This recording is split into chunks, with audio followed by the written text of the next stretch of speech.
সালাম আলাইকুম ভিউয়ার্স, আশা করছি সকলেই ভালো আছেন। সবাইকে স্বাগতম আজকের ভিডিওতে।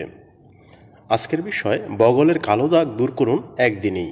খুব ছোট্ট একটি টিপস, তো বিস্তারিত জানতে ভিডিওটি শেষ পর্যন্ত দেখুন। বগলের কালো দাগ নিয়ে চিন্তার কারণ নেই। কিছু উপাদান রয়েছে যেগুলো ব্যবহারে বগলের কালো দাগ সহজেই দূর হবে। চলুন তাহলে আমরা এই বিষয়ে জানব। Baking soda. বেকিং সোডার মধ্যে রয়েছে অ্যান্টিব্যাকটেরিয়াল উপাদান। এটি বগলের কালো দাগ দূর করতে সহায়ক। বেকিং সোডার মধ্যে পানি মিশিয়ে পেস্ট করে বগলে মাখতে পারেন। নারকেল তেল। নারকেল তেলের সাথে বেকিং সোডা মিশিয়ে বগলে মাখতে পারেন।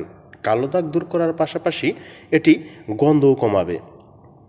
লেবুর রস।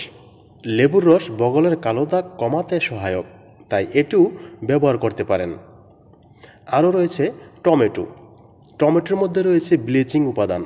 নিয়মিত এটি বগলে ঘষলে ভালো ফল পাওয়া যায়। আলু। আলু বগলের কালো দাগ দূর করতে পারে, এটি বেশ নিরাপদও। ডাল। ডাল বেটে এর মধ্যে দই দিন। বগলের মধ্যে এটি মাখুন, কয়েক মিনিট ঘষুন, এরপর ধুয়ে ফেলুন।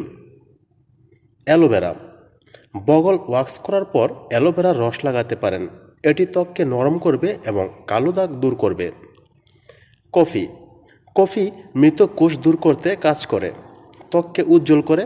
তবে যদি কোনো উপাদান ব্যবহারে আপনার সমস্যা মনে হয়, সেটি এড়িয়ে যাবেন। ভিউয়ার্স, এই ছিল খুব ছোট্ট একটি টিপস আপনাদের জন্য। তো ভিডিওটি যদি ভালো লেগে থাকে, প্লিজ চ্যানেলটি সাবস্ক্রাইব করুন এবং পাশে থাকা বেল বাটনটি অন করে দিন পরবর্তী ভিডিও দেখার জন্য। সবাইকে অনেক অনেক ধন্যবাদ এতক্ষণ সঙ্গে থাকার জন্য। সবাই ভালো থাকবেন, সুস্থ থাকবেন। কথা হবে আগামী কোনো ভিডিওতে।